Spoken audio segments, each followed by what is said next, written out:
Vamos entonces a la lectura de la palabra del Señor. Para todos los que creen, el que tiene oído para oír, oiga, dice el Señor. Y dice así, la segunda carta a los Corintios, escrita por el apóstol Pablo. Leemos primero todo el capítulo 1, del versículo 1 hasta el versículo 24, y dice de esta manera: Pablo, apóstol de Jesucristo por la voluntad de Dios, y el hermano Timoteo, a la iglesia de Dios que está en Corinto, con todos los santos que están en toda Acaya. Gracia y paz a vosotros, de Dios nuestro Padre y del Señor Jesucristo. Bendito sea el Dios y Padre de nuestro Señor Jesucristo, Padre de misericordias y Dios de toda consolación, el cual nos consuela en todas nuestras tribulaciones, para que podamos también nosotros consolar a los que están en cualquier tribulación, por medio de la consolación con que nosotros somos consolados por Dios. Porque de la manera que abundan en nosotros las aflicciones de Cristo, así abunda también por el mismo Cristo nuestra consolación. Porque si somos atribulados, es para vuestra consolación y salvación. O si somos consolados, es para vuestra consolación y salvación, la cual se opera en el sufrir las mismas aflicciones que nosotros también padecemos. Y nuestra esperanza respecto de vosotros es firme, pues sabemos que así como sois compañeros en las aflicciones, también lo sois en la consolación. Porque, hermanos, no queremos que ignoréis acerca de nuestra tribulación que nos sobrevino en Asia, pues fuimos abrumados sobremanera más allá de nuestras fuerzas, de tal modo que aún perdimos la esperanza de conservar la vida. Pero tuvimos en nosotros mismos sentencia de muerte, para que no confiásemos en nosotros mismos, sino en Dios, que resucita a los muertos, el cual nos libró y nos libra, y en quien esperamos que aún nos librará de tan gran muerte. Cooperando también vosotros a favor nuestro con la oración, para que por muchas personas sean dadas gracias a favor nuestro por el don concedido a nosotros por medio de muchos. Porque nuestra gloria es esta, el testimonio de nuestra conciencia, que con sencillez y sinceridad de Dios, no con sabiduría humana, sino con la gracia de Dios, nos hemos conducido en el mundo, y mucho más con vosotros. Porque no os escribimos otras cosas de las que leéis, o también entendéis, y espero que hasta el fin las entenderéis. Como también en parte habéis entendido que somos vuestra gloria, así como también vosotros la nuestra, para el día del Señor Jesús. Con esta confianza quise ir primero a vosotros, para que tuvieseis una segunda gracia, y por vosotros pasar a Macedonia, y desde Macedonia venir otra vez a vosotros, y ser encaminado por vosotros a Judea. Así que, al proponerme esto, ¿usé quizá de ligereza? ¿O lo que pienso hacer lo pienso según la carne, para que haya en mí sí y no?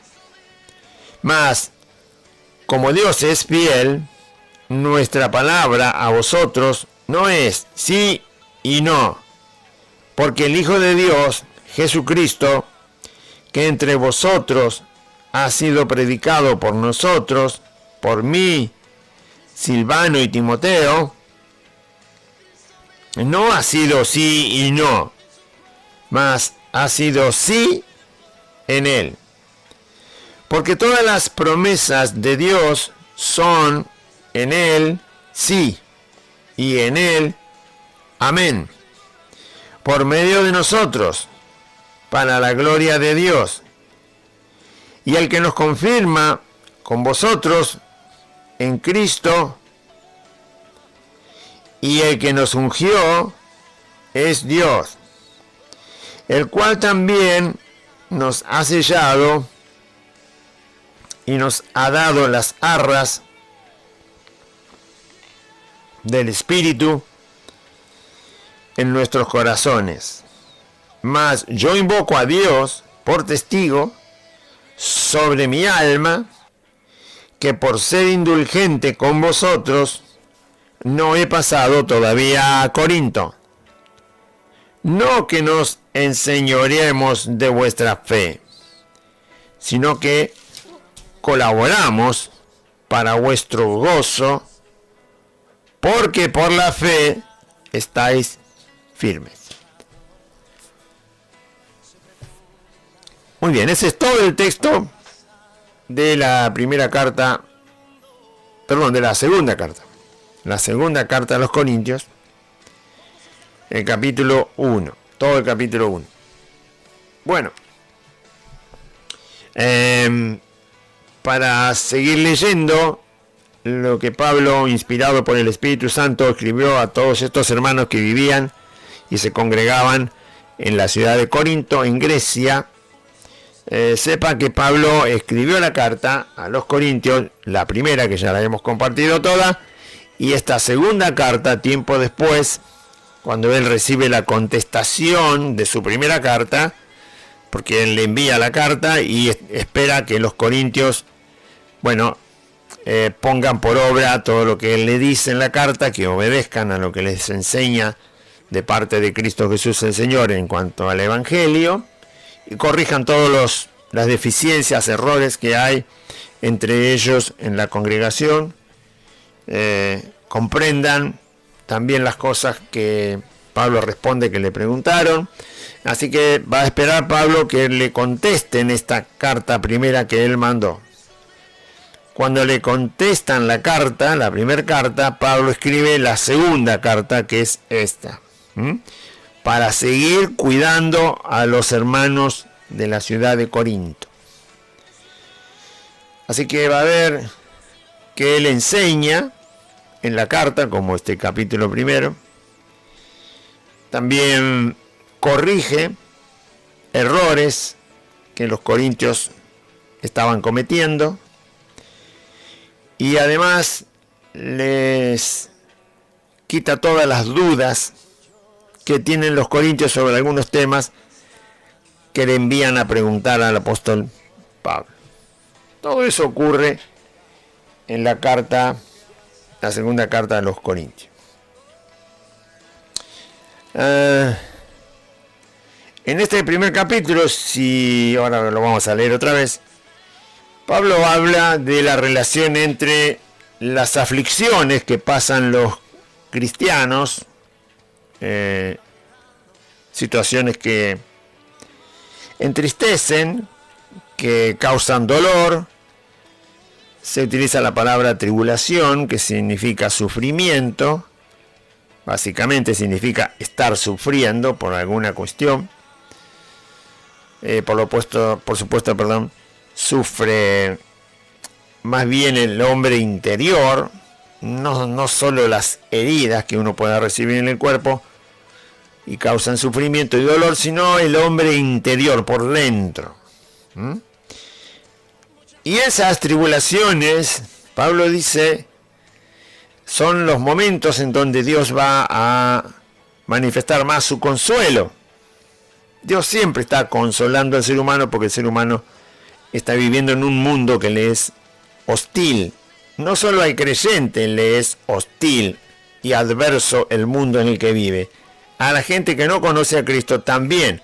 Aunque la gente que no conoce a Cristo está en otro reino, pero también el mundo le genera aflicción, afanes, temores. El mundo no es un lugar, no se ha transformado en un lugar muy amable para vivir.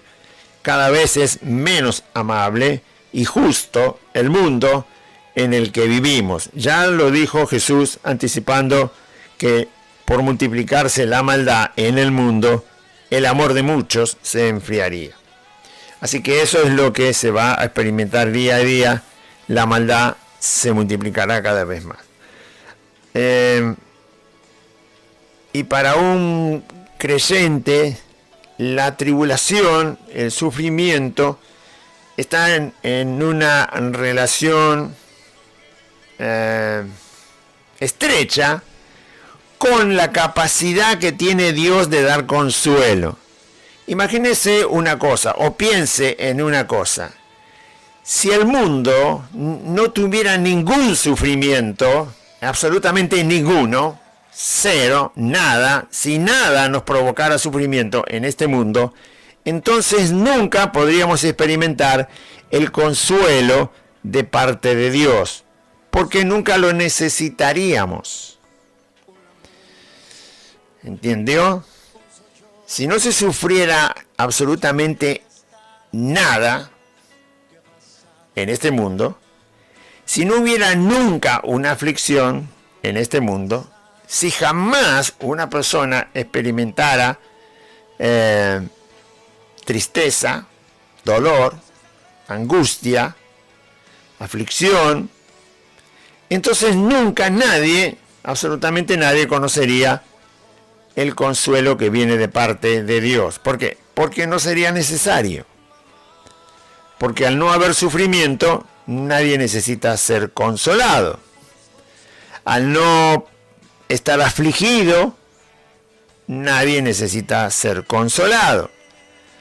Así que si el mundo fuera un paraíso ideal, el consuelo o la capacidad de consolar que tiene Dios no la conoceríamos. Bien, deberíamos, no sé, esperar a morir y que venga la resurrección para estar con el Señor. Y bueno, si estamos con el Señor, que no hará falta. Fíjese que justamente la Biblia dice que Dios enjugará toda lágrima de ellos, de los que han creído en Jesucristo, ¿sí? En aquel día, porque nosotros venimos no solo de un mundo que aflige, que hace doler, sino de tener una naturaleza nosotros mismos que también nos hace daño a nosotros mismos, aunque nadie nos haga daño, ni físico, ni emocional, ni sentimental, ni psicológico. Nosotros también por nuestras actitudes nos hacemos daño a nosotros mismos, es decir, sufrimos por culpa nuestra y también sufrimos por culpa de los demás. Pero como venimos de esa naturaleza donde nosotros mismos hacemos cosas que nos hacen sufrir, y así redimidos, rescatados por Cristo, por eso es que la Biblia dice que Dios enjugará toda lágrima. ¿Por qué dice que enjugará toda lágrima de ellos? Refiriéndose al momento de participar de la inmortalidad en la gloria eterna. Porque a partir de ese momento nunca más habrá nada que cause dolor. Cuando estemos en la gloria con Dios, nunca jamás nada nos va a afligir. Porque no hay pecado ahí. Entonces es como si la Escritura nos dijera que antes de participar nosotros en la gloria eterna, con inmortalidad y para siempre estar con el Señor, todo aquello que nos ha provocado dolor, que está representado en lágrimas o simbolizado en llanto, dice que Dios lo va a quitar. Es como, vendría a ser como limpiarse los pies antes de entrar en una casa, ¿no? Como hacen los japoneses. se sacan los zapatos, se lavan los pies y recién entran en la casa. Bueno, entonces antes de entrar en la gloria eterna, Dios va a decir, voy a borrar todo lo que te hizo sufrir. ¿Por qué? Porque acá donde vinís a vivir conmigo no va a haber sufrimiento. No va a haber necesidad de consuelo. El consuelo es aquí y hasta el momento que entremos en la eternidad, Dios utilizará el consuelo, porque después no va a ser necesario. Por eso dice, Dios enjugará todas lágrimas de ellos, de los que salvó. Muy bien. En este capítulo Pablo habla de la relación que hay entre la aflicción, cuando el cristiano sufre, la tribulación, y el consuelo. Cómo somos consolados por Dios, por qué Dios consuela, para qué Dios consuela, qué es lo que, dónde se aplica el consuelo. Él explica que el consuelo se puede tener, o sea, el sostén, el estar sostenido por Dios que da consolación. Eso nos puede ocurrir aún cuando estamos a un instante de perder la vida. Cuando somos conscientes, cuando sabemos que estamos aún, no que la muerte te puede sorprender y no vino de repente y no sabías nada. O una situación grave que te puede hacer perder la vida, un accidente, por ejemplo, ¿no? Uno llega a la esquina y quizás caminando en bicicleta, en moto, en auto, puede ser que haya un accidente terrible y uno casi pierde la vida, pero fue una cosa muy de repente, sorpresiva. No, Pablo habla de una situación donde estamos totalmente conscientes de que estamos en un riesgo de perder la vida dentro de pocos instantes. O sea, lo sabemos, no es que nos toma por sorpresa. Y Pablo dice, aún así, el Hijo de Dios recibe consuelo. En una situación tan límite y tan cercana a perder la vida. Si podemos ser consolados por Dios en una situación así, imagínense en cualquier otra situación donde hay más tiempo, ¿no?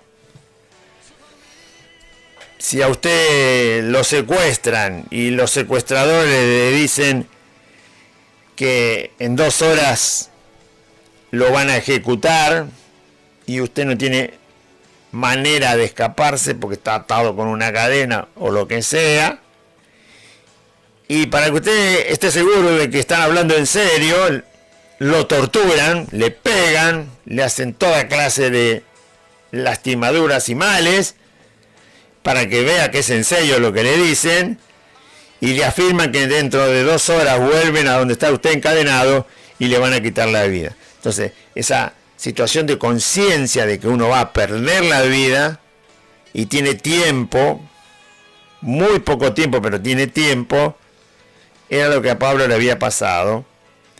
Y Pablo nos enseñó, porque se lo enseñó Cristo, porque se lo enseñó Dios, que Dios puede consolar en esa situación. Imagínense en cualquier otra situación que uno tiene más tiempo. Como cuando perdés un trabajo, perdés un ser querido, hasta podés perder un hijo o un padre, una madre. Podés perder tu casa, podés estar viviendo muy incómodamente. Puedes estar pasando frío, enfermedades, dolores. En todas esas cosas que yo estoy nombrando, uno tiene más tiempo al enfrentar esas cosas en la vida. Traición de parte de alguien en el cual uno confiaba, engaños, estafas. Bueno, todo ese tipo de cosas, uno tiene más tiempo cuando le ocurren. Y por lo tanto el consuelo es una cosa más sencilla y fácil de recibir de parte de Dios.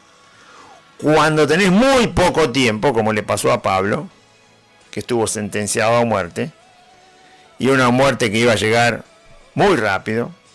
O sea, el cumplimiento de la sentencia de muerte sobre la vida de él y los que estaban con él podía llegar en horas.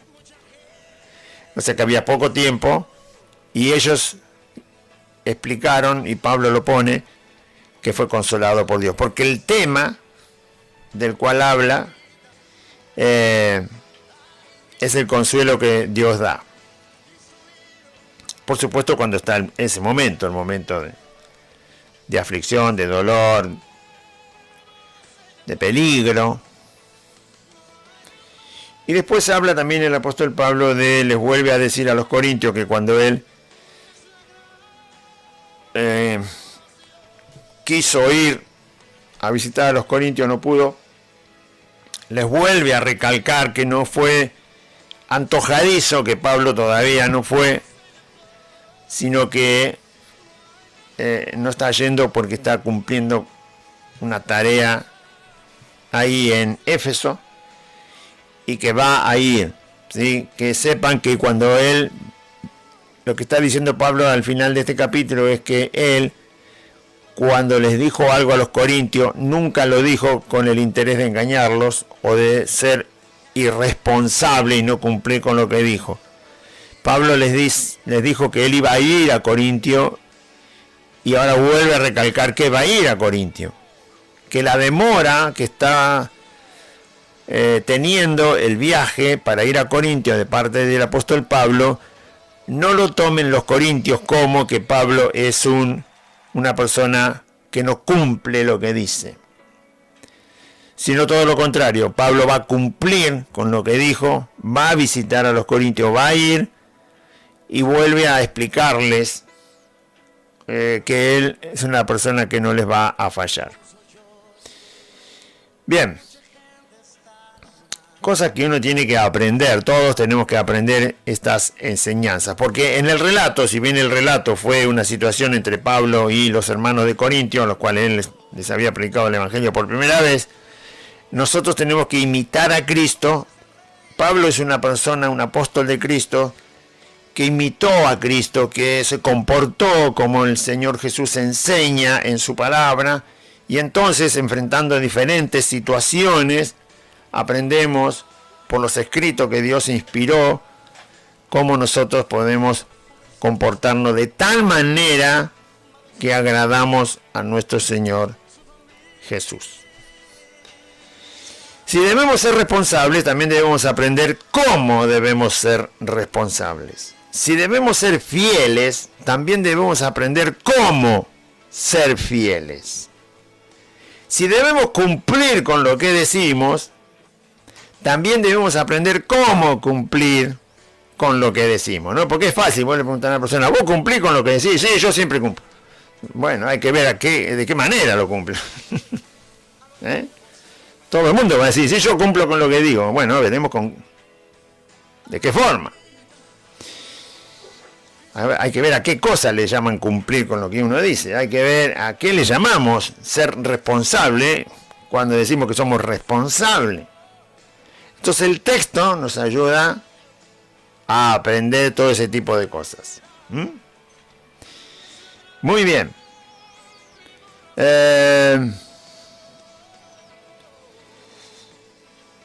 Vamos entonces. Pablo, apóstol de Jesucristo, segunda carta a los Corintios, capítulo 1. Pablo, apóstol de Jesucristo, así empieza. Por la voluntad de Dios, todos sabemos que el apóstol Pablo no fue apóstol porque él quiso, ni tampoco porque se lo pidió al Señor, sino porque el Señor lo encontró en el camino, lo convirtió a Pablo, y Pablo fue transformado, empezó a crecer en el camino del Señor, y luego el Señor lo llama al servicio del apostolado, del obispado, o sea, de pastor, de misionero, de evangelista, de profeta, bueno, maestro de la palabra, ni hablar, ¿no? Pero principalmente tenía la tarea de revelar el evangelio al tiempo que lo predicaba, lo explicaba, lo revelaba, lo enseñaba. Y ponía los fundamentos de la enseñanza fundamental del Evangelio, a lo cual se llama siempre con esa palabra doctrina. Pablo, apóstol de Jesucristo por la voluntad de Dios, y el hermano Timoteo estaba con él al escribir la carta. ¿A quién le escribe? A la iglesia de Dios, es decir, a los hermanos que están en Corinto, con todos los otros santos que están en Acaya. Acaya es la zona sur del país de Grecia. Es toda la parte sur de Grecia. Justamente Corintio está donde empieza esa parte sur, ¿sí? Y está separada por unos canales por donde entra el mar. Está separada de la otra parte norte de Grecia. La parte norte de Grecia se llamaba en aquella época Macedonia. Y la parte sur de Grecia, donde está Corinto, se llamaba en esa época Acaya. Por eso Pablo le dice a los hermanos de la iglesia de Corinto y a todos los hermanos que están en toda Acaya, es decir, todas las congregaciones o todos los hermanos congregados en la zona de Acaya, Pablo quería que llegara esta carta. Está dirigida a todos ellos, no solamente a los de la ciudad de Corinto, sino a toda la zona de Acaya, donde también había hermanos en Cristo, también estaba dirigida esta carta. ¿Por qué? Bueno, porque los cristianos que se habían convertido en Corinto tenían una práctica de vida que también la tenían todos los de la zona, ¿no? Por ejemplo, la forma de vivir de la gente, digamos, del Gran Buenos Aires, todo lo que es alrededor de la capital federal, tienen más o menos las mismas costumbres y formas en la sociedad, ¿no es cierto? Si uno se va, nosotros vivimos en la zona oeste del Gran Buenos Aires, en Merlo, pero si nos mudáramos a vivir, no sé, digamos, en Munro, y vamos a vivir con las mismas costumbres que la gente tiene ahí en Munro, y si nos vamos a vivir a Edo, son más o menos las mismas costumbres, y forma de vida, y sociedad, y si nos vamos a vivir a San Justo, o a Avellaneda, o a Quilmes, no hay ninguna diferencia de cómo la gente vive en esos lugares. Ahora, si yo me voy a vivir a La Quiaca, ¿no?, en esa última ciudad de la provincia de Jujuy, que está al límite con el país de Bolivia, seguramente la gente que vive en La Quiaca tiene otras costumbres en su vida. Algunas serán similares a las nuestras y otras serán distintas. Y si me voy a vivir allá cerca de las cataratas del Iguazú, donde hay fronteras con 3 países, seguramente también algunas cosas serán distintas. Así que, porque este país es un país muy grande, ¿no? Pero Acaya era una zona, no era grande como la Argentina, muchísimo más pequeña. Entonces, toda la gente que vivía en Acaya vivía de la misma manera, con los mismos ídolos, los mismos fetichismos, los mismos temores, las mismas ideas de forma de vida, de familia, de sociedad. Todos pensaban más o menos lo mismo acerca de un matrimonio, y de cómo generar comercio, intercambios y todas esas cosas. La cultura era la misma. Así que todos los que se convirtieron en Corintio y que se convirtieron en otro lugar de la zona de Acaya vivían más o menos con las mismas formas. Pensamiento de cómo la vida se podía llevar adelante, en la zona era todo lo mismo. Y por eso, al convertirse de diferentes lugares de esa zona, Pablo, ya que le escribe a los corintios, también le dedica la carta a todos los cristianos que quizás estaban a 50 kilómetros de Corintio, 80 kilómetros de Corintio, 100 kilómetros de la ciudad de Corintio. Todos esos hermanos que estaban por toda la zona, Pablo quería que también fueran instruidos con lo que esta carta dice. Porque al estar antes en las condiciones del mundo en las cuales vivían, y de ahí los rescató a Cristo. Entonces hay muchas cosas que Pablo les explica a estos gentiles como nosotros, paganos, que salen del mundo, y sabe Pablo que les es de edificación a todos ellos. Si Pablo hubiera tenido que ir a predicarles a un grupo nativo del medio de la selva del África, bueno, seguramente muchas cosas que le dijo a los corintios no se las iba a decir. ¿Por qué? Porque muchas cosas que los corintios practicaban en su vida en el mundo, una tribu nativa del medio de la selva del África no lo practicaba, y por lo tanto no había nada que enseñarle a ese respecto de forma de vivir.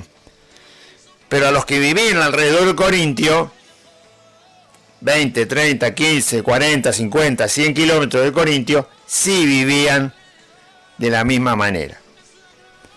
Y por eso Pablo quería que todos los de Acaya, con los corintios, pudieran edificar su vida con lo que decía en la carta. Gracia y paz, dice el versículo 2, a vosotros de Dios, nuestro Padre, y del Señor Jesucristo. Este saludo de gracia y paz está en todo lo que escriben los apóstoles del Señor Jesús en el Nuevo Testamento. Siempre está este saludo y este deseo, la gracia de Dios, la paz del Señor Jesucristo. Son dos cosas que vendrían a ser como dos motores. Son dos participaciones, o sea, dos acciones de Dios hacia sus hijos, que están en constantes, que están siempre, digamos, ¿no? Que nunca faltan. Y nosotros debemos saberlo, que necesitamos la gracia de Dios, es decir, Dios va a obrar y hacer muchas cosas que nosotros no podemos obtenerlas, no podemos hacer nada para que Dios las haga. Tiene que entender eso. Nosotros tenemos que orar, sí. Tenemos que leer la palabra, sí. Tenemos que servir al Señor, sí. Tenemos que ser fieles, sí. Hay un montón de cosas que tenemos que hacer. Y las tenemos que hacer.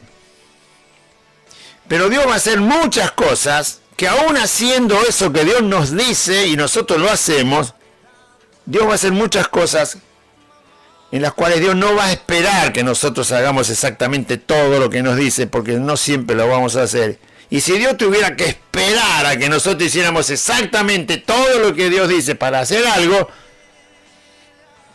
entonces hay muchas cosas que Dios nunca las haría. Por ejemplo, Dios nos salvó cuando nosotros no lo conocíamos. ¿Y cómo le íbamos a pedir que nos salve si no lo conocíamos? Así que Dios tuvo que hacer cosas para que nosotros escucháramos el Evangelio, se despertaran nuestros oídos, pudiéramos arrepentirnos, recibir la fe y hacer aquello que Dios quería que hiciéramos. Así que Dios empezó antes a hacer cosas en nosotros sin que nosotros las mereciéramos, para que luego pudiéramos hacer aquello que Dios quería que hiciéramos, que era arrepentirnos y creer en Jesucristo. Y la gracia de Dios que nos salvó continúa. Dios siempre va a hacer en su vida, y en mi vida y en la vida de todos los creyentes, cosas que nosotros nunca las merecemos. Tiene que entenderlo. Eso no quiere decir que no tenemos que obedecer, tenemos que obedecer. Pero Dios igualmente hace cosas que nosotros no merecemos hacer, que nosotros no nos merecemos. Un ejemplo clarito es la parábola del hijo pródigo, ¿sí? El hijo pródigo le había pedido de una manera desfallatada a su padre que le diera la mitad de los bienes porque ya los quería gastar. Bueno, usted sabe la historia. Se fue con todo ese dinero, lo malgastó, vino una gran hambre, no tenía que comer, pensó que si volvía a la casa del padre podía ser por lo menos un obrero y no morir de hambre, y vuelve, habiendo malgastado todo, habiendo deshonrado a su padre, habiendo hecho burla, injuria de su padre y del vivir con su padre, hasta que reflexiona. Cuando vuelve, el padre además de que no le reprocha nada. Dice que hay que ponerle calzado. Si usted considera lo que hizo el hijo pródigo, que se malgastó todo, la verdad que habría que dejarlo andar descalzo un buen rato para que reflexione, ¿no? Sin embargo, no se merece que le pongan calzado en los pies, sin embargo el padre se lo da. Dice que le pongan una túnica nueva. En realidad hubiera sido mejor que entrara todo andrajoso, sucio y oloroso para que quede avergonzado delante de todos los demás por el daño que había hecho, por el maltrato que hizo hacia su padre y hacia todos los que tenían que ver con su padre. Sin embargo, el padre dice que le pongan un vestido nuevo, o sea, no se lo merece, pero el padre se lo da. No se merece que le pongan calzado y el padre se lo da. No se merece que le pongan un anillo en el dedo, lo cual hace que todo el mundo lo reconozca como dueño de casa. Habiendo hecho tanto mal y desprecio hacia su padre, y el padre dice que le pongan un anillo en el dedo. Dice que maten el becerro gordo, que preparen una gran fiesta, un gran banquete. No se lo merece. Por la forma en que se comportó, no se lo merece. Si había que hacer algo hacia él, tenía que ser mucho más modesto, más medido. ¿Por qué? Porque hay que relacionarlo con el daño que hizo. Sin embargo, no se lo merece el hijo pródigo y el padre se lo da. Eso se llama gracia. Y Dios hace lo mismo con nosotros. Hay muchas cosas que no merecemos, que Dios las haga en nuestra vida y sin embargo las hace. El problema está en que por no conocer las Escrituras, por no conocer a Cristo a través del Evangelio, muchos cristianos no se dan cuenta de cuántas cosas Dios hace en su vida que el cristiano no se las merece. Y entonces no es agradecido. Y Dios las hace igual. Por eso no entiende la palabra gracia. ¿Por qué? Porque no se está dando cuenta de cuántas cosas Dios hace en su vida. Por la gracia de Dios podemos comprender un texto bíblico. Por la gracia de Dios podemos recibir sabiduría para entender la voluntad del Señor Jesús. Por la gracia de Dios podemos perdonar cuando quizás no tenemos ni el pensamiento, ni la intención, ni nada para perdonar.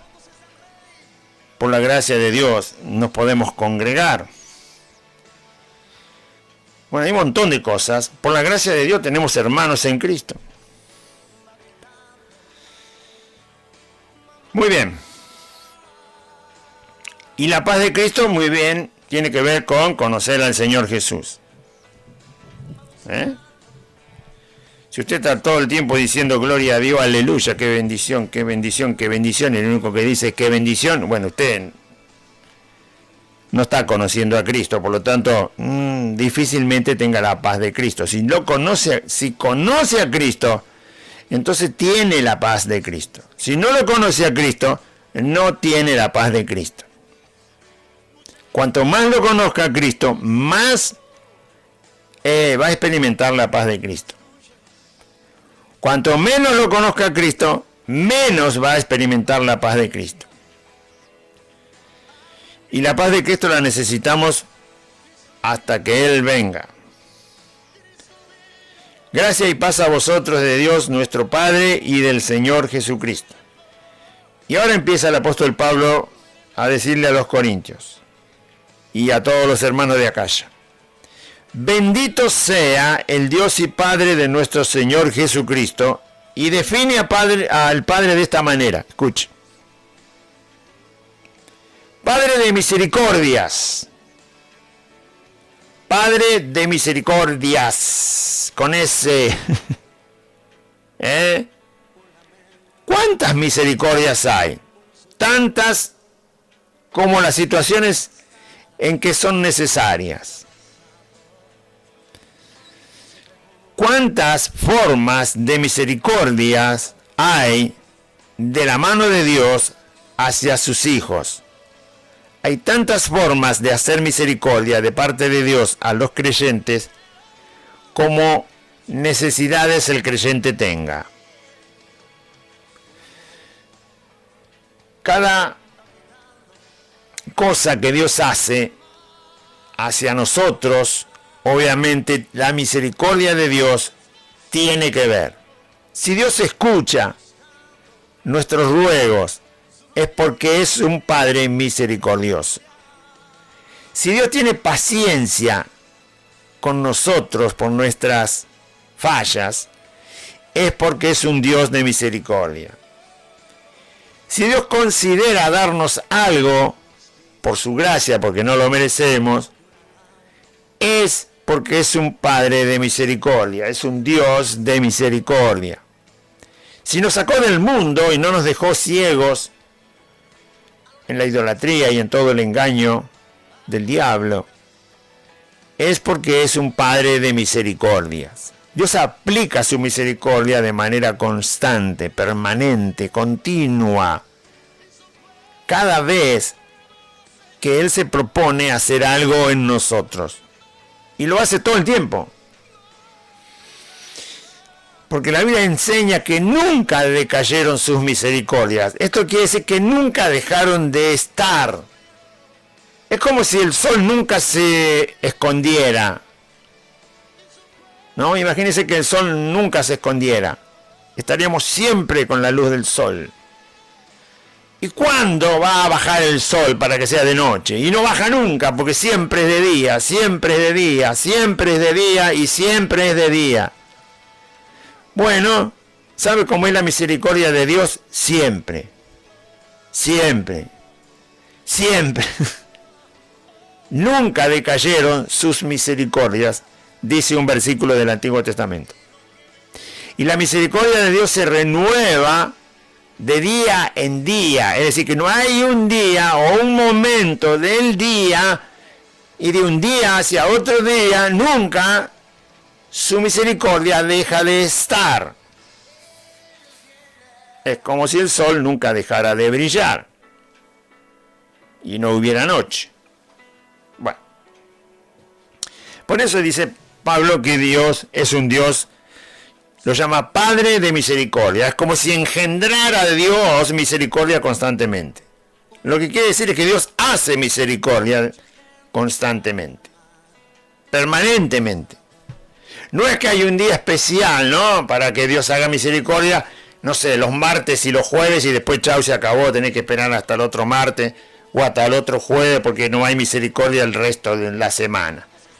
No, lo hace todo el tiempo, todos los días, durante todas las horas de todos los días, durante todo el año, siempre Dios hace misericordia. Y si quieres saber cómo Dios hace misericordia, léase la Biblia, no sea tan haragán, y va a encontrar un montón de hechos de la mano de Dios, donde Dios siempre hace misericordias. Por eso es llamado Padre de misericordias.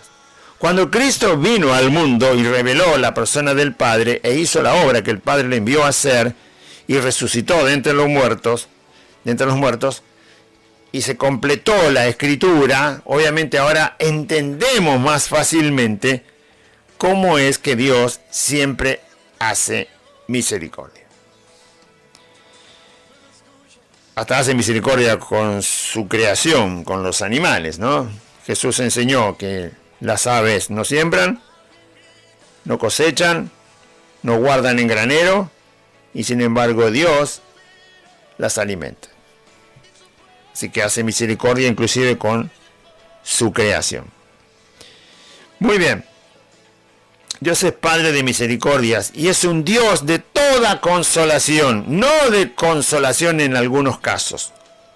En toda consolación. Dios es Dios de toda consolación, lo que quiere decir que Dios puede consolar en cualquier situación donde el sufrimiento llega a la vida de una persona. Dios puede consolar cualquier estado de sufrimiento y de aflicción y de tristeza de un ser humano, cualquiera. No hay un momento de tristeza en el que Dios no pueda consolar. No existe la posibilidad de que Dios no pueda consolar. Nunca piense que en un estado que usted esté sufriendo, Dios no va a poder llegar a su vida para consolar. No lo piense porque eso es falso. Si es falso, viene del diablo. Y alimentarse con las mentiras del diablo nunca va a formar el carácter de un creyente a la semejanza de Cristo. Dios es Dios de toda consolación. Bueno, seguimos, versículo 4. Este Dios de toda consolación, dice, nos consuela en todas, absolutamente todas nuestras tribulaciones. ¿Qué tribulación tiene usted? Muy bien, el consuelo para usted viene de parte de Dios y de verdaderos hermanos en Cristo, que ya han sido atribulados antes que usted y saben que Dios los consoló y por lo tanto pueden ayudarle a usted a ser consolado. Él nos consuela en todas nuestras tribulaciones, para que podamos también nosotros, dice el apóstol Pablo, consolar a los que están en cualquier tribulación. Nunca hay ninguna tribulación que Dios no pueda consolar en nuestra vida, y cuando Dios consuela en nuestra vida, nuestro ser de cualquier tribulación que estemos padeciendo, es para que nosotros podamos consolar a otros, estar preparados, saber qué decirle, acompañarlo a leer qué parte de las Escrituras y poner la esperanza en Dios por esta verdad y por esta verdad y por esta verdad y por esta otra verdad. Dios nos consuela en todas nuestras tribulaciones para que podamos también nosotros consolar a los que están en cualquier tribulación. Y lo hacemos por medio de la consolación con que nosotros somos consolados por Dios. Todo eso es una realidad, es una verdad para cualquier hijo de Dios. Está en tribulación, va a ser consolado usted, para que después usted pueda consolar a cualquiera de sus hermanos que pueda estar pasando las mismas tribulaciones. Así que nunca se olvide de las tribulaciones que Dios le ha permitido atravesar.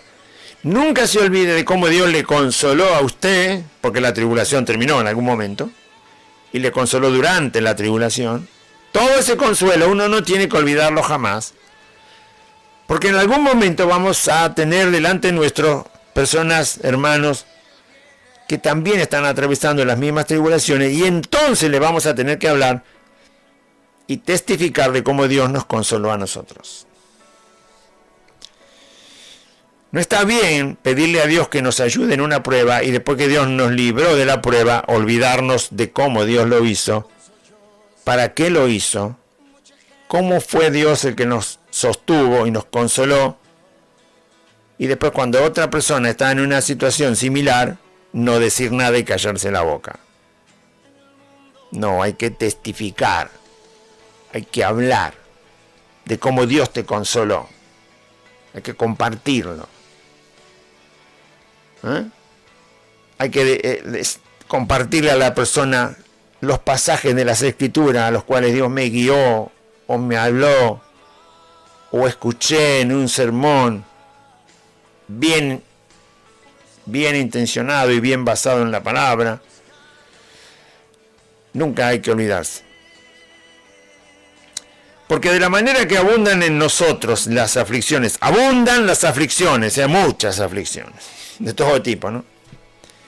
Porque de la manera que abundan en nosotros las aflicciones de Cristo, así abundan también por el mismo Cristo nuestra consolación. O sea que somos afligidos por ser hijos de Dios, y eso ocurre mucho, porque estamos en un mundo de tinieblas, y esas aflicciones que vienen y luego tienen un tiempo, pero luego terminan, y vienen otras y tienen un tiempo y luego terminan, y vienen otras y tienen un tiempo y luego terminan. Bueno, todo ese proceso de aflicciones por ser de Cristo, dice que tienen consuelo de parte de Dios. Y por cada aflicción hay un consuelo. Abundan las aflicciones, abundan los consuelos. También por el mismo Cristo. O sea que aunque usted tenga una prueba y le esté causando tristeza, aflicción, dolor, Dios lo va a consolar, va a terminar la prueba, usted va a ser consolado definitivamente, y la aflicción trajo también consolación. Así que por cada aflicción hay una consolación. Es imposible que Dios no nos consuele de una aflicción que tengamos que atravesar. Puede ser que nosotros no lo podemos percibir fácilmente, pero si usted lee las Escrituras, Dios le va a mostrar, Dios le va a abrir los ojos y se va a dar cuenta que por cada aflicción Dios te da un consuelo. Por cada aflicción Dios te da un consuelo. Por cada aflicción Dios te da un consuelo. Si abundan las aflicciones, abundan también el consuelo, dice el apóstol Pablo. Por causa del mismo Cristo. Pero si somos atribulados, es decir, por causa de que Cristo es verdadero, es real, está vivo y está en el cielo, por eso. Porque si no, no me va a entender qué quiero decir por causa de Cristo. Porque es verdadero, porque es Dios, porque no es un cuento, no es una fantasía. Si Cristo fuera una fantasía, nosotros somos afligidos y el consuelo no llega nunca. O, si Cristo fuera una fantasía, somos afligidos, recibiremos consuelo de alguna parte una vez, y después vienen 10 tribulaciones, 10 aflicciones, y no recibimos más que 2 consuelos, y los demás no somos consolados, y entonces Cristo resulta que es una fantasía, es un cuento, es una mentira. Pablo dice, no, cada aflicción tiene un consuelo. ¿Por qué? Porque Cristo es verdadero. Porque Cristo es Dios realmente. Y porque Cristo vive, se levantó de los muertos y está en el trono. Por eso hay por cada aflicción un consuelo. Por cada aflicción un consuelo. Por cada aflicción un consuelo. Es así por Cristo. ¿Entendió?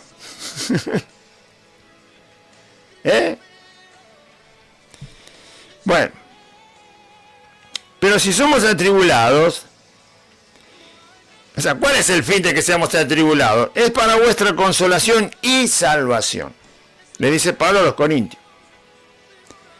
Si somos atribulados, hay un fin específico. Es para consolar sus vidas y para ayudarlos en esta salvación que Dios les ha regalado. O sea, las tribulaciones nos ayudan en nuestra salvación. Es para que seamos consolados y para ser fortalecidos en la salvación. O si somos consolados en vez de ser atribulados, primero la tribulación y luego el consuelo. ¿Para qué querer consuelo si no tenés tribulación? Primero la tribulación y después el consuelo. Si somos atribulados es para que ustedes sean consolados, le dice Pablo a los Corintios, y para la salvación de vuestras almas, para ayudarlos en el camino de la salvación. Y si nosotros somos consolados, también es para vuestra consolación y salvación. Así que Pablo dice, si somos atribulados, esto nos ayuda para que ustedes reciban consuelo y salvación. Si somos consolados, esto ayuda para que ustedes reciban consuelo y salvación. Siempre ayuda para lo mismo. Porque Dios está en el medio, es un Padre de misericordia. Si somos consolados es para vuestra consolación y salvación, la cual se opera en el sufrir las mismas aflicciones que nosotros también padecemos. ¿Qué cosa se opera en padecer las mismas aflicciones que nosotros también padecemos? La salvación. La salvación se opera, es decir, se vive en tener que pasar las aflicciones.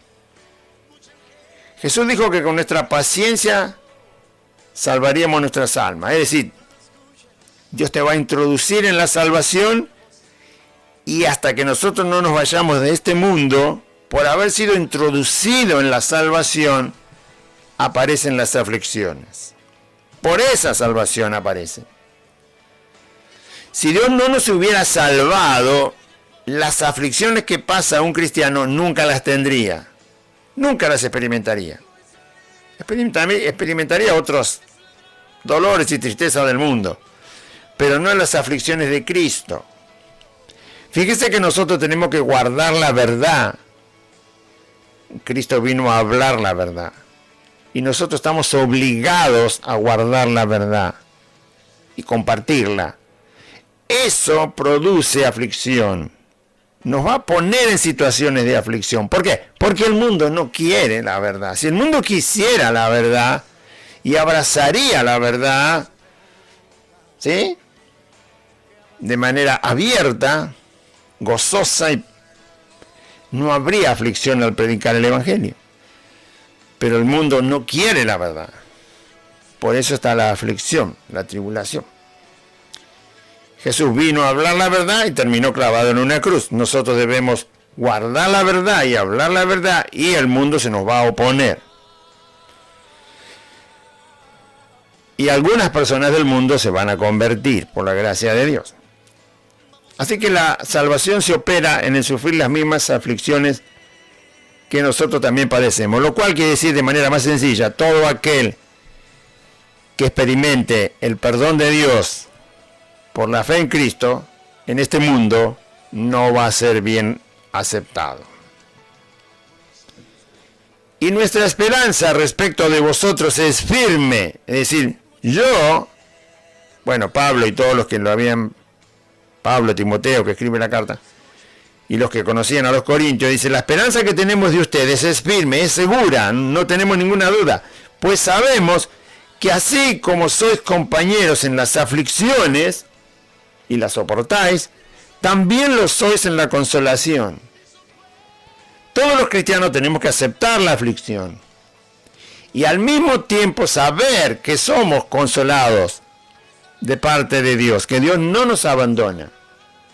No es que no nos abandona porque actúa con poder solamente alrededor de nuestra vida. No nos abandona porque también nos consuela. Tenemos que estar firmes en saber, entender y aceptar que si un hermano o un grupo de hermanos están en aflicción por alguna causa, así como es seguro que están en la aflicción, así también es seguro que Dios va a consolarlos. ¿Sí? Si no es así, entonces tenemos dudas de que Dios consuele en alguna tribulación, o que no pueda hacerlo, o que no tenga poder para hacerlo. Y eso no es de fe. Estamos seguros que así como sois compañeros en la tribulación, también lo sois en la consolación. Es decir, ustedes también van a experimentar el consuelo de Dios cada vez que aparezca una aflicción. Porque, hermanos, no queremos que ignoréis acerca de nuestra tribulación que nos sobrevino en Asia. Asia es Turquía. Pues en aquella época se le llamaba Asia a esa zona. Pues fuimos abrumados sobremanera, molestados, ¿no? Se nos turbó por gente violenta. Fuimos abrumados sobremanera, más allá de nuestra fuerza, es decir, estaban ya desmayando por cómo eran perseguidos, amenazados de muerte. Fuimos abrumados sobremanera más allá de nuestras fuerzas, de tal modo que aún perdimos la esperanza de conservar la vida. ¿Qué pasó? Pablo les está recordando, como ellos sabían, porque se los había contado Pablo, que en algún momento, cuando estuvieron en las ciudades de Asia, ellos fueron amenazados, arrebatados para ser muertos, en un alboroto que hubo, un tumulto de gente. Fueron arrebatados para matarlos, pero fueron salvados.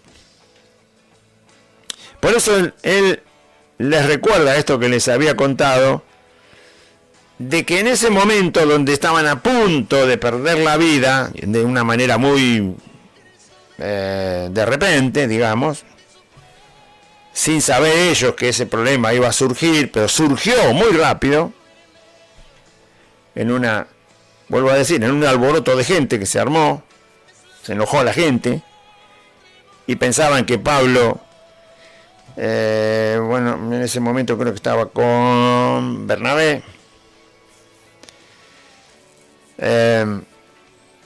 o Silas, no recuerdo bien. La gente entendió mal lo que estaba predicando y eran tan idólatras, tan aferrados a sus ídolos, que querían matar a Pablo y a su compañero que estaba con él predicando, que creo que era Bernabé. porque amenazaba la creencia que esta gente tenía. El caso es que lo arrebatan de entre la gente, en la multitud, y están pidiendo a los gritos que lo maten. Todo eso duró minutos, y si alguien no los rescataba, los hubieran matado. Porque, hermanos, no queremos que ignoréis acerca de nuestra tribulación que nos sobrevino en Asia, pues fuimos abrumados sobremanera más allá de nuestras fuerzas, de tal modo que aún perdimos la esperanza de conservar la vida, por las amenazas de muerte, o sea que lo querían linchar, lo querían matar. Pero tuvimos en nosotros mismos sentencia de muerte, la gente gritaba, mátenlo, mátenlo.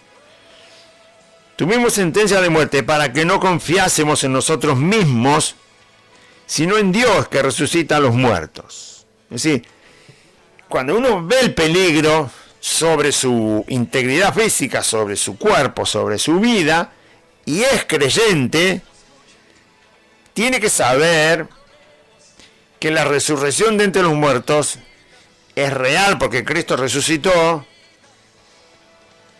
Y si uno ya no puede hacer nada, como dijo Pablo, estuvimos en tal peligro de perder la vida que ya no podíamos hacer nada y hoy, por supuesto, no podíamos confiar en nosotros. El único que podía hacer algo en ese momento era Dios, y lo hizo. Cuando Dios los libró de la muerte, ahí es donde ellos reciben el consuelo de esa tribulación, donde estaban a punto de matarlos. Cuando Dios los libra de la muerte es el momento en que reciben el consuelo de parte de Dios. En una cuestión inesperada. Así que cuando usted se encuentre en una situación inesperada, recuerde que Dios puede consolarle. Pero tuvimos en nosotros mismos sentencia de muerte para que no confiásemos en nosotros mismos, sino en Dios que resucita a los muertos. Muy bien, así que la aflicción, la tribulación, el peligro nos ayuda a aprender a confiar en Dios. ¿Por qué? Porque la situación es límite. Es donde no hay tiempo ya de, a ver si tengo fe, me voy a poner a ayunar, voy a buscar texto. No hay tiempo porque te amenazaron de muerte. Y ya te tienen agarrado. Entonces ahí hay que tener la misma confianza que siempre y esperar cómo Dios va a traer la solución, aunque de parte de los demás, de los hombres, no te quieran dar tiempo. Pero para Dios el tiempo no es nada. Puede manejar el tiempo como Él quiere. Pero tuvimos en nosotros mismos sentencia de muerte para que no confiásemos en nosotros mismos, sino en Dios que resucita a los muertos. Es decir, aunque nos maten, decía Pablo, ya está, igual tenemos la resurrección, no hay problema.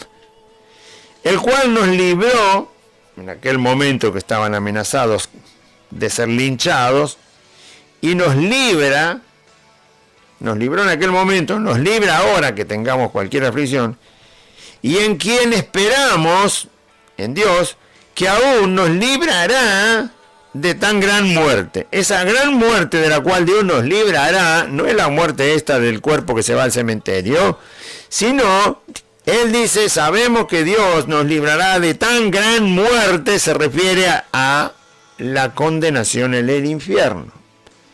Pablo sabe que Dios va a dar cuerpo nuevo en la resurrección y por lo tanto a eso Él le llama. Sabemos que en aquel día Dios, al darnos cuerpo de resurrección para no morir jamás y no ser condenado al infierno, Dios habrá estado librándonos de esa tan gran muerte.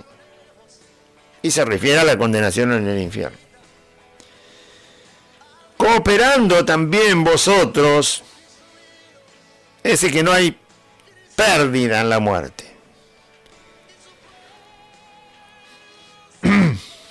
Cooperando también vosotros a favor nuestro en la oración. Pablo dice, si nosotros somos atribulados y ustedes se enteran que estamos atribulados, lo primero que pueden hacer para colaborar en nuestra consolación es orar a Dios. Oren a Dios. Preséntenle la situación cuando aparezca a Dios. Cooperando también vosotros a favor nuestro con la oración, para que por muchas personas, los de la iglesia de Corinto, se pusieran a orar por ellos, para que por medio de muchas personas sean dadas gracias a favor nuestro por el don concedido a nosotros por medio de muchos. Dar gracias a Dios cuando Pablo y los que con él trabajaban estaban acechados, estaban amenazados, estaban en problemas, y cuando los corintios se enteraren, Pablo dice, oren a Dios, pida que Dios nos quite de la tribulación, pidan a Dios que nos consuele, denle gracias a Dios, toda la congregación, y entonces sabemos que dando gracias todos a Dios por el don concedido a nosotros, es decir, Pablo lo que está diciendo, cuando se enteren que padecemos por predicar el Evangelio, eso es un don, predicar el Evangelio es un don, enseñar el Evangelio es un don, bautizar a los convertidos para que vengan a Cristo y renuncien al mundo, y guiarlos o ayudarlos, es un don, pero si por eso padecemos, entonces denle gracias a Dios, oren a Dios, por todo eso que podemos hacer para expandir el Evangelio a pesar de la tribulación y la oposición que tengamos. Cuando ustedes se enteren, oren y que den gracias a Dios para que Dios nos ayude a seguir adelante con el Evangelio. Porque nuestra gloria es esta. Verso 12, 2 Corintios 1:12. Porque nuestra gloria es esta. 2 puntos. El testimonio de nuestra conciencia, que con sencillez y sinceridad de Dios, no con sabiduría humana, sino con la gracia de Dios, nos hemos conducido en el mundo y mucho más con vosotros. Esta es nuestra gloria, dice Pablo, el testimonio de la conciencia. Somos conscientes. Y eso es maravilloso que ocurra, dice Pablo, es una gloria, es algo excelente que ocurra esto, que con sencillez, habla de conducirse, no de predicar, de conducirse, de comportarse. ¿Cómo se comportaron? Dice Pablo, siendo sencillos, como dijo Jesús, manso como la paloma. Sencillos.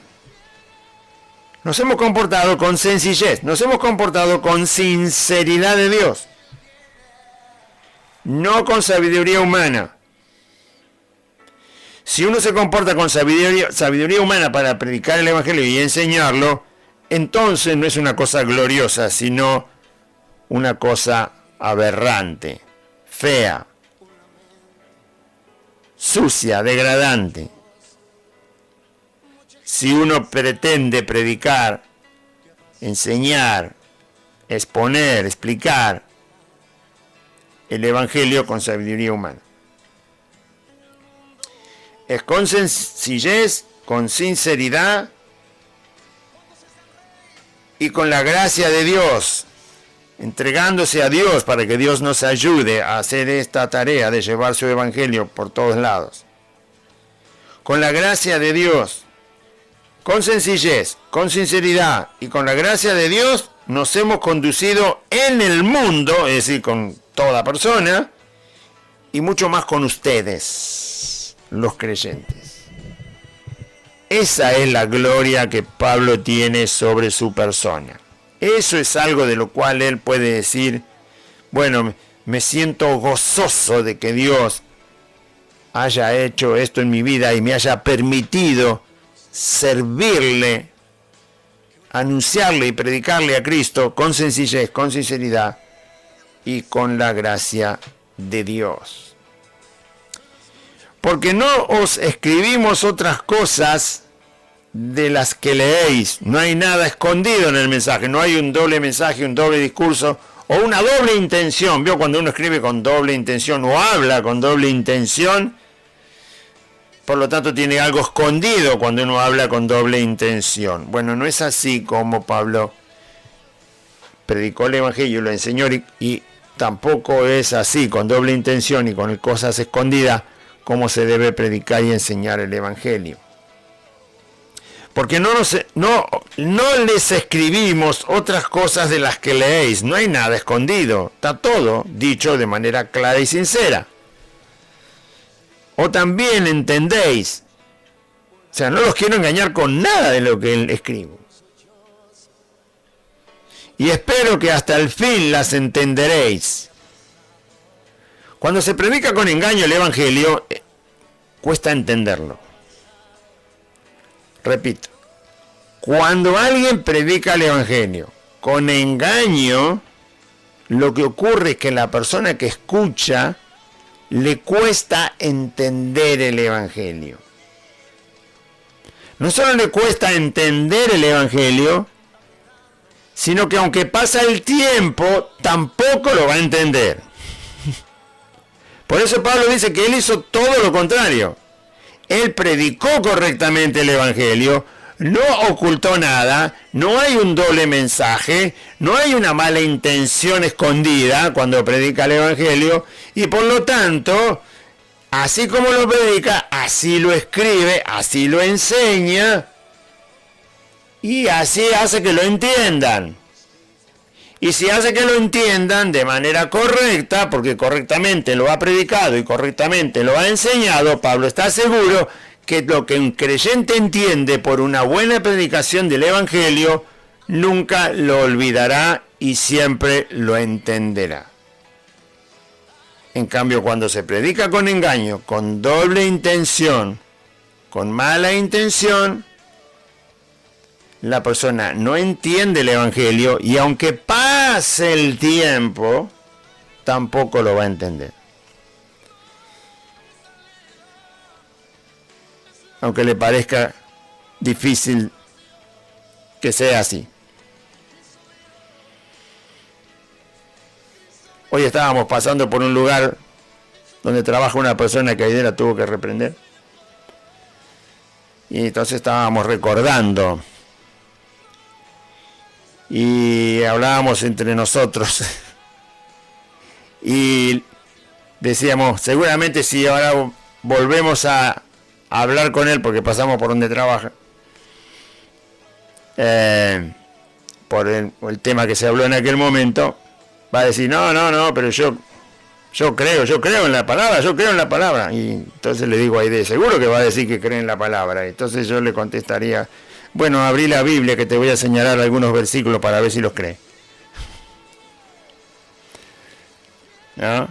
Algunos, no muchos.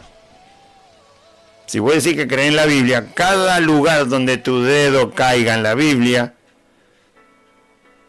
vos tenés que creer lo que dice ahí. Y ninguna otra cosa. Tenés que creer lo que dice ahí. Donde tu dedo cae. En cualquier versículo. Y como conocemos a la persona y sabemos que no puede poner el dedo en muchos lugares de la Biblia y decir yo creo esto, no lo va a hacer. Pablo dice, hay que enseñar bien el Evangelio, sin nada escondido, de manera clara, sin doble intención, sin doble discurso, sin avaricia escondida, como dice la Biblia, con sencillez, con sinceridad, con la gracia de Dios, y la persona cuando lo entiende, nunca se lo va a olvidar, y va a entender más cosas de la Biblia. Como también en parte habéis entendido, ya va 3 veces que habla de la palabra entender, desde el versículo 13 hasta acá, como también en parte habéis entendido que somos vuestra gloria, porque eran los que le habían llevado el mensaje de Cristo, así como también vosotros sois la gloria nuestra, porque habéis recibido el mensaje. Si yo te doy el mensaje de Cristo, yo soy gloria para tu vida. Y si vos recibís el mensaje de Cristo, vos sos gloria para mi vida. ¿Entendió? Es algo muy similar que pasa entre los padres y los hijos. Para los padres, sus hijos son su gloria. Y para los hijos, sus padres son su gloria. Por eso conviven juntos. Por lo menos hasta que los niños se hacen adultos. Todo ese tiempo se entiende muy bien, mientras los niños son niños, adolescentes y jóvenes, que sus dos padres, su papá y su mamá, son gloria para ellos. Y ellos, los hijos, son gloria para los padres. Por eso los padres los cuidan y por eso los hijos reciben el cuidado de los padres. ¿Entienden lo que es ser gloria para uno y el otro para nosotros? Lo importante para Pablo eran los creyentes. Y los tenía que cuidar y enseñar. Y que entendieran el Evangelio y crecieran. Y para los creyentes, lo importante era la persona que les enseñaba. Pablo no tenía que descuidar a los creyentes y los creyentes no tenían que descuidar las enseñanzas de Pablo. Como también en parte habéis entendido que somos vuestra gloria, así como también vosotros sois la gloria nuestra, para el día del Señor Jesús, para el día que el Señor nos junte a todos. Ahí estaremos todos. Y aquel que me predicó a mí y me enseñó a poner la fe en Jesucristo, estará ahí. Y bueno, esa será, yo seré para él gloria y él será para mí gloria. Porque él fue el que me llevó a Cristo, ¿no? Y yo soy para él el que creyó en Cristo. 1, 2, 3, 5, 20, 1500, qué sé yo. ¿No? Con esta confianza quise ir primero a vosotros para que... ¿Con qué confianza? Con la confianza de que ellos saben que son consolados en las aflicciones, como Pablo también fue consolado en las aflicciones, y por eso Pablo también puede consolarlo, y ellos también van a consolar a otros, y entender que Dios te puede librar en un instante de una tribulación, de un peligro de muerte, y sos consolado, y el consuelo siempre está, y siempre llega, y Dios nunca te abandona, y que ustedes entienden las cosas del Evangelio que les enseño. Con esta confianza quise ir primero a vosotros para que tuvieseis una segunda gracia. ¿Segunda gracia a qué se refiere? Pablo había estado una vez con los corintios, cuando les predicó el Evangelio a estos paganos que no conocían nada. Se convierten y se queda 1 año y medio, pero después se va, y todavía no había vuelto nunca. Estuvo una vez, 1 año y medio con los corintios, y luego se va Pablo a predicar a otro lado. Y hasta ese momento todavía no había llegado nunca por segunda vez. Por eso dice, para que tuvierais una segunda gracia, para que pudiéramos estar 6, 7, 8 meses otra vez juntos. Y por vosotros pasar a Macedonia. Macedonia es la parte de arriba de Grecia. En la otra carta, Pablo, cuando está terminando la primera carta a los Corintios, le dice que el plan que él tiene, la forma en que él había armado el viaje, era primero a Macedonia, al norte de Grecia, y luego bajar al sur, donde están ellos, los Corintios. Y ahora le dice que él había querido ir a ellos primero y luego ir a Macedonia, al revés. Y por vosotros pasar a Macedonia, dice. Y desde Macedonia venir otra vez a vosotros y ser encaminado por vosotros a Judea. Así que al proponerme esto, usé quizá de ligereza. O sea, ¿qué está diciendo Pablo? Pablo quería ir rápido a Corintio, pero la situación no se estaba ordenando. El viaje no se podía armar de esa forma. Muchas cosas actúan para que un viaje se trunque, se demore, o haya que hacerlo de otra manera. Nunca le pasó en la vida. Claro que sí, a cualquiera le pasa. O porque no está el dinero, o porque no está el tiempo, o porque las personas que tienen que acompañarte no están, o porque ocurre algo, o porque se demora por una situación, o porque se complica porque hay peligros en el camino, o lo que sea. O porque tenés una responsabilidad que cumplir y no podés hacerlo como pensabas hacer.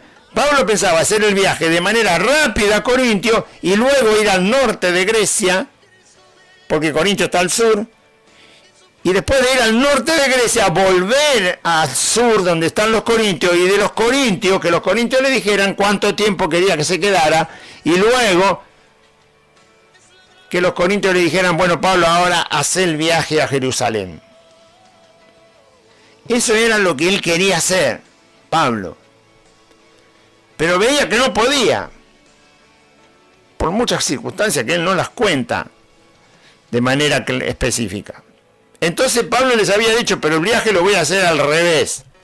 Primero voy a ir a Macedonia y después voy a ir a Corintio. Y en Corintio voy a esperar un tiempo, quizás pase todo el invierno, 3, 4 meses, y cuando ya vengan los días lindos, entonces ustedes me van a decir en qué momento quieren que vuelva a Jerusalén. ¿Por qué Pablo está hablando tanto del viaje que tiene que hacer? Porque los corintios querían que Pablo fuera. Pablo también quería ir a ver a los corintios, personalmente, y el tiempo pasaba, y el viaje no se podía hacer. Cuando una persona te dice que va a hacer algo y se demora, vos tenés que tener la seguridad si la persona te está engañando y está dejando pasar el tiempo para no cumplir lo que te prometió, o si realmente hay otro problema. Estamos hablando de gente grande, de gente que ha conocido el Evangelio, y las cosas no se pueden hacer en el Evangelio. Sí, sí, y después no. Lo hemos dicho un montón de veces en los micrófonos. Si vos decís, sí, querido, vos tenés que cumplir.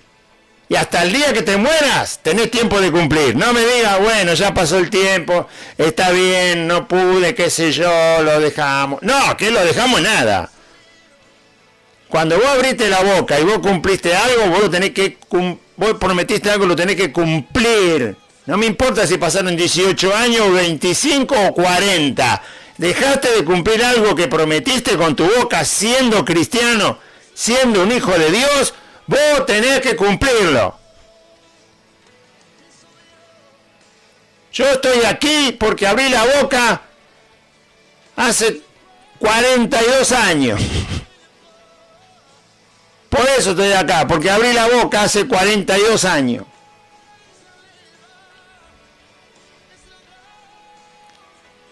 ¿Entiende? Porque hay que cumplir con lo que se dice. En el mundo uno no cumplía, ahí ponía cualquier excusa. En el camino de Cristo no, tenés que cumplir. Aquí hay mucha gente que abrió la boca, nunca más cumplió nada. Y no es por achacarle pecados a la persona, sino para que se aprenda. Y hay gente que está escuchando y sabe que abrió la boca acá prometiendo cosas y no está cumpliendo. Bueno, usted que está escuchando y sabe que abrió la boca acá, tiene tiempo de cumplir todavía. Usted lo sabe porque vino aquí y sabe lo que prometió y sabe que no lo cumplió. De eso está hablando Pablo. No, yo no soy así, dice Pablo, y el Evangelio tampoco es así. Cuando yo les prometí que voy a ir a Corintio, yo voy a ir a Corintio. La demora no tiene que ver con que yo soy una persona que dice, sí, lo voy a hacer, y después no hago nada, y me excuso, y me lavo las manos. No soy así, dice Pablo. Y así no me enseñó Cristo. Y antes, yo voy a ir a Corintio. Voy a ir a visitarlo porque yo les dije que voy a ir, y voy a ir. Y si la demora se presentó, no es porque yo soy una persona irresponsable, ni porque me quiero sacar de encima el problema, sino que es por otra causa. Cuando esa causa se quite del medio, entonces yo voy a estar en Corintio. Y voy a cumplir con lo que dije con mi boca. Si usted es creyente, usted tiene que cumplir todo lo que prometió. Todo. Y tiene tiempo hasta el día que se muera, pero no espere tanto. Pero cúmplalo. Y usted dirá, no me acuerdo. Bueno, ¿para qué está Dios? Para que le haga acordar. Daniel tuvo que revelarle a un rey el sueño que había tenido y el rey se lo había olvidado. Y el rey le dijo, haceme acordar lo que soñé. Y Daniel le dijo, yo no puedo. Pero déjame un día y se lo pido a mi Dios. Y él me lo va a revelar y yo te lo voy a decir. Y así pasó. El rey se había olvidado su propio sueño y quería que se lo hagan recordar. Y Daniel dijo, le tengo que pedir a Dios porque yo no lo sé. y Daniel se lo pidió a Dios y Dios le hizo saber a Daniel el sueño que se había olvidado el rey. Así que si usted se olvidó algo de lo que prometió al Señor, dígale a Dios que se lo haga acordar. Y cuando Dios se lo haga acordar, que se lo aseguro que se lo va a hacer acordar, cúmplalo. No abra la boca y después no cumpla. Aunque sea en lo más mínimo. Usted, yo y cualquiera que abra la boca delante del Señor tiene que cumplir lo que dijo. Lo más rápido que pueda. Cúmplalo.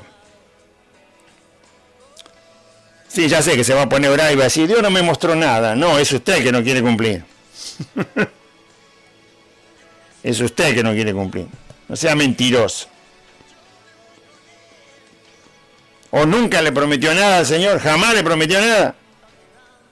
Entonces no es cristiano, ¿sí? Si nunca se comprometió con el Señor, en pequeñas cosas, en medianas cosas o en grandes cosas, entonces usted no, ni ora, ni lee la Biblia, ni quiere al prójimo. Porque para amar al prójimo hay que comprometerse con Cristo. Y luego cumplir lo que uno se compromete con Cristo, porque si no, ¿cómo va a amar al prójimo? Para eso cómprese un ataúd y enciérrese ahí y dígale a alguien de afuera que le eche candado. Porque no quiere comprometerse con Cristo ni tampoco amar al prójimo. El mejor lugar que hay para no comprometerse con Cristo y no amar al prójimo es un ataúd. Cómprese uno y dígale a alguien que le eche candado de afuera. ¿No le gusta? Entonces haga otra cosa. Ya que es cristiano, comprométase con Cristo, ame al prójimo y cumple el compromiso que le dio a Cristo. Y entonces va a ver cuántas cosas va a tener que cumplir. Y las va a tener que cumplir.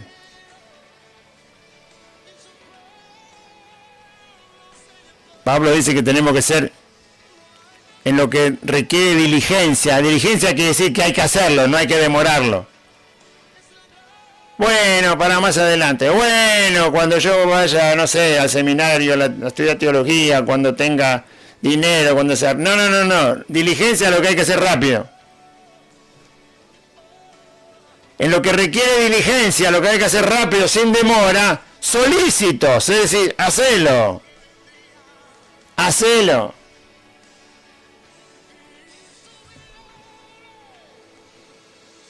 Bueno. Con esta confianza quise ir primero a vosotros para que tuvieseis una segunda gracia y por vosotros pasar a Macedonia y desde Macedonia venir otra vez a vosotros y ser encaminado a Judea, a Jerusalén. Así que, al proponerme esto, le hace una pregunta a los creyentes. Usé quizá de ligereza, o sea, lo pensé demasiado rápido sin tomar en cuenta lo que podía pasar en hacer este viaje. Lo dije por decir, como entendemos mejor la frase nosotros. Cuando yo le dije que iba a ir, ¿lo dije por decir? O sea, lo dije y después si no lo cumplo no importa. No, dice Pablo, no, cuando lo dije porque lo iba a hacer. Así que cuando yo quise hacer esto, lo hice por ligereza, lo dije porque tenía ganas de hablar nomás. O lo que pienso hacer, cuando yo decido hacer algo, dice Pablo, ustedes se piensan que lo que yo pienso hacer, lo pienso según la carne, como era antes, un mundano, para que en mi persona yo me conduzca diciendo sí y después no lo cumplo. Ustedes piensan que yo soy así, le dice Pablo. ¿Por qué le explica esto? Porque se había demorado en viajar.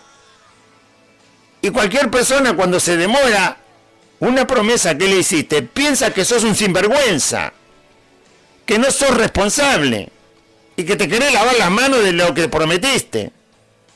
Como Pablo no era ese tipo de persona, él les tiene que explicar. El viaje está pendiente y yo lo voy a cumplir. Y voy a ir a estar con ustedes. ¿O qué se piensan que la primera vez que les avisé que iba a ir, lo dije por decir y después no me importa si lo cumplo o no lo cumplo? No, dice, yo no soy así. Eso era antes, cuando estaba en la carne. Escucha el versículo. Así que al proponerme ¿esto qué? El viaje que iba a hacer, que todavía no había logrado hacerlo. Así que al proponerme esto, ¿acaso usé de ligereza? ¿Lo dije a las apuradas? ¿O lo que pienso hacer lo pienso según la carne? Según la carne significa como estaba en el mundo. Para que haya en mi persona, yo me conduzca diciendo sí y no. Es decir, que me da lo mismo decir que sí y después no cumplir. Como muchos creyentes que están escuchando la radio, que le dicen sí al Señor y después no le cumplen. Así no se conduce un hijo de Dios.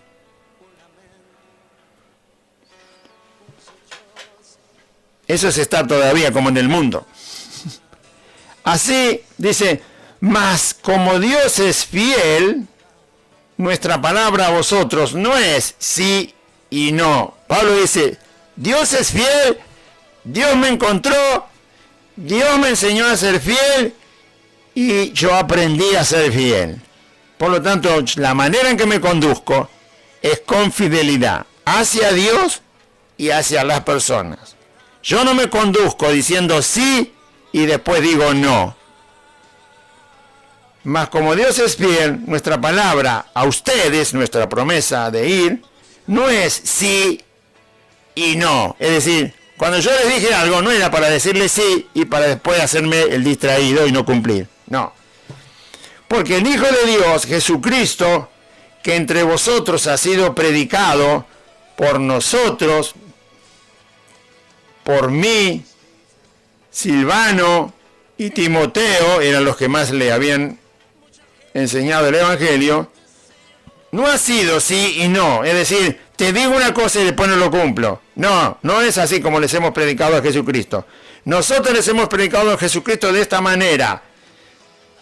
Mas ha sido predicado Cristo entre ustedes, sí, en Cristo. Es decir, somos cristianos, estamos en Cristo, enseñados por Cristo y decimos sí y nos sostenemos en el sí que decimos. Cuando decimos algo, lo cumplimos. Sea yo, sea Timoteo o sea Silvano. Siempre nos hemos conducido de esa manera al enseñarles el Evangelio de Cristo. Porque Cristo es sí en Él, es decir, en Cristo. O dicho de otra manera, Cristo nos enseña a que cuando decimos algo, lo cumplimos. Y no nos hacemos los distraídos. Cristo nos enseña que cuando prometemos algo, lo cumplimos. Tengan la absoluta seguridad. Eso les está diciendo.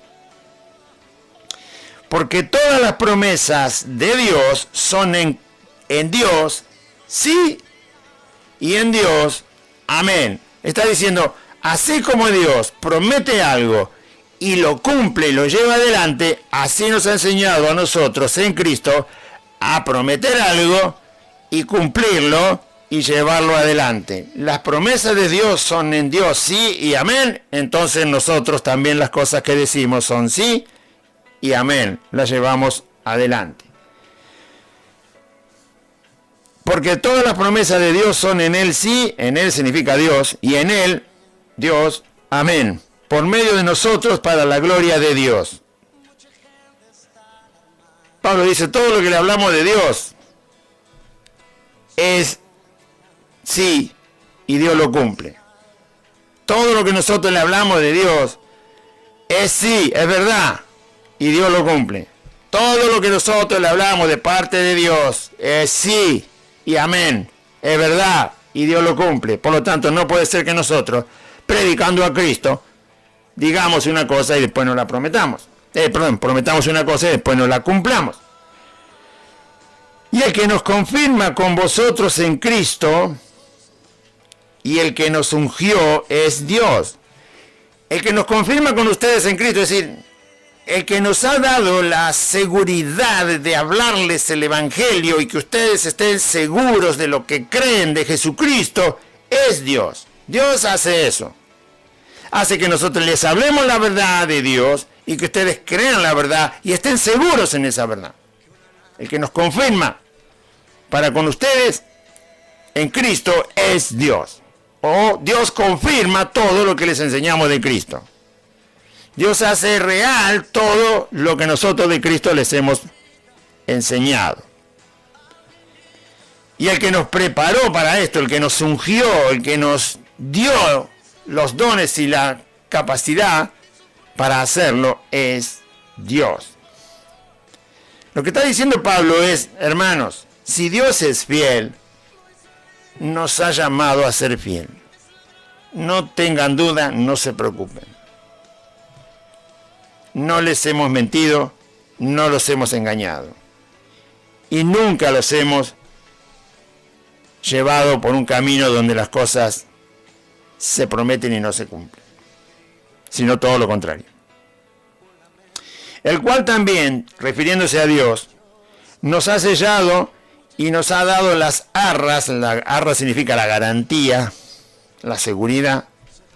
El cual también Dios también nos ha sellado y nos ha dado las arras del Espíritu Santo en nuestros corazones. Es decir, Dios ha cumplido en darnos su Espíritu Santo, como así lo promete el Evangelio, al arrepentirse y creer en Jesucristo.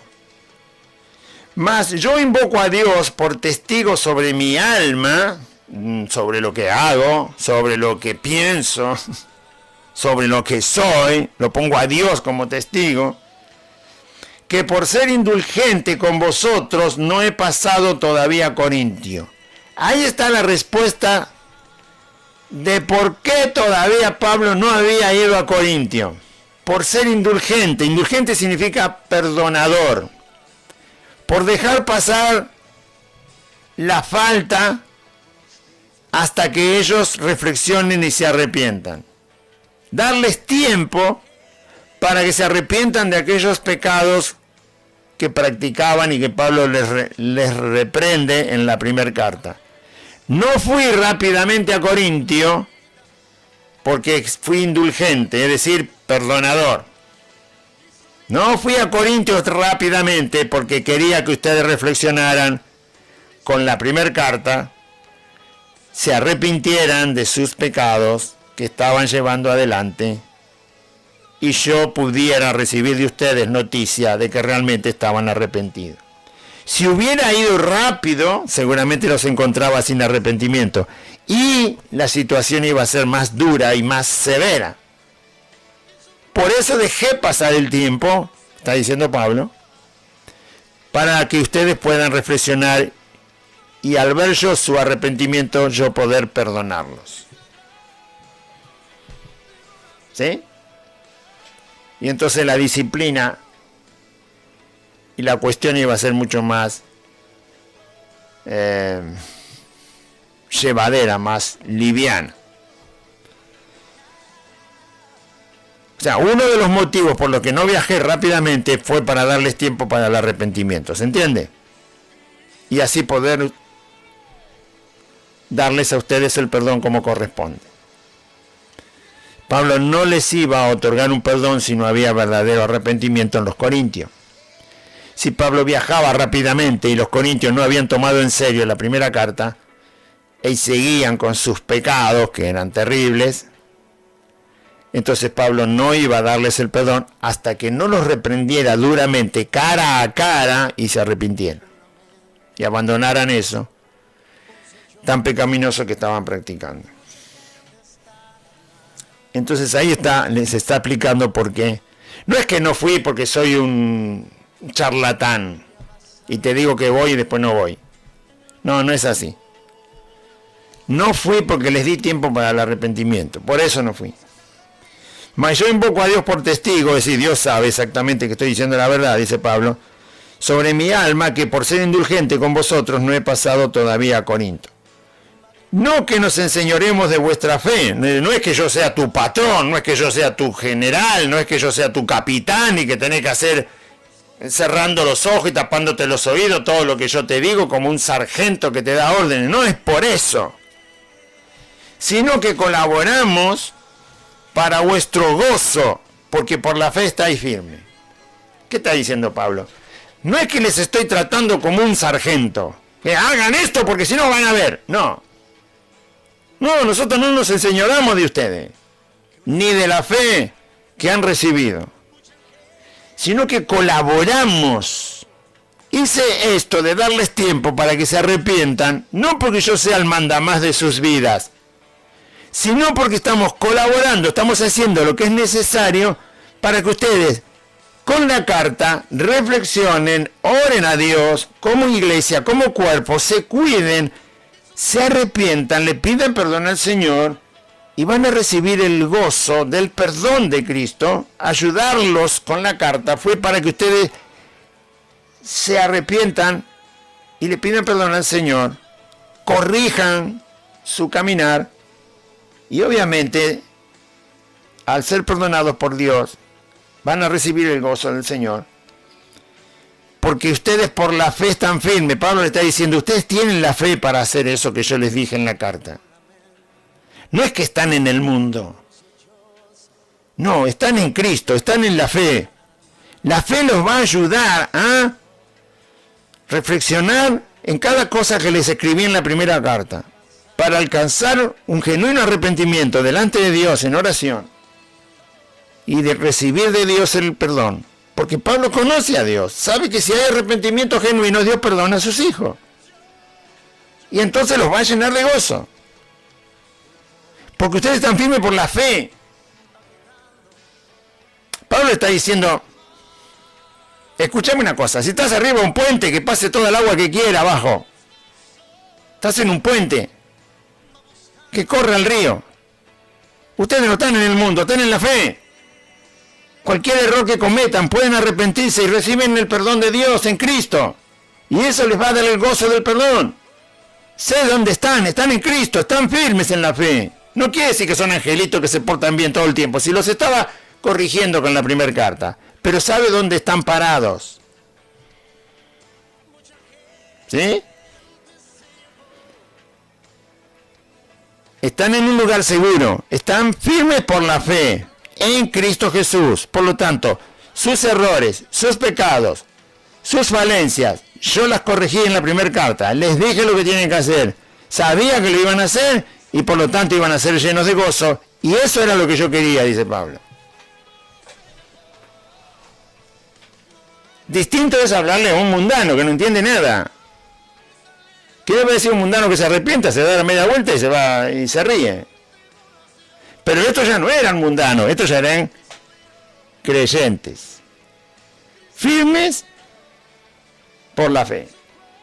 Por lo tanto, lo que yo les escribí en la primera carta, sabía que ustedes lo iban a tomar en serio, iban a arrepentirse, iban a ser perdonados por el Señor, iban a recibir el gozo del perdón, y es eso lo que yo estaba esperando, y por eso no fui rápidamente a Corintio. Amén. A Corinto. Muy bien. Todo lo mismo tenemos nosotros que hacer y saber, según el caso del tiempo que nos toque vivir en cada una de nuestras vidas y donde nosotros seamos parte del cuerpo de Cristo. Amén. Y amén. Muy bien. Vamos a orar. Gloria a Dios.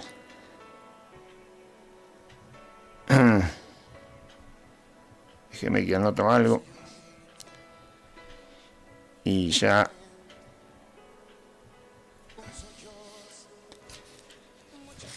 Vamos a hacer una oración, la misma oración que hicimos al principio, para que usted se acerque al camino del Señor y le pida al Señor perdón a través de la verdad de su palabra. Diga así conmigo esta oración. Padre Celestial, en este día oí tu palabra y yo confieso que Jesucristo es el Señor y creo en mi corazón que Dios levantó a Jesús de entre los muertos.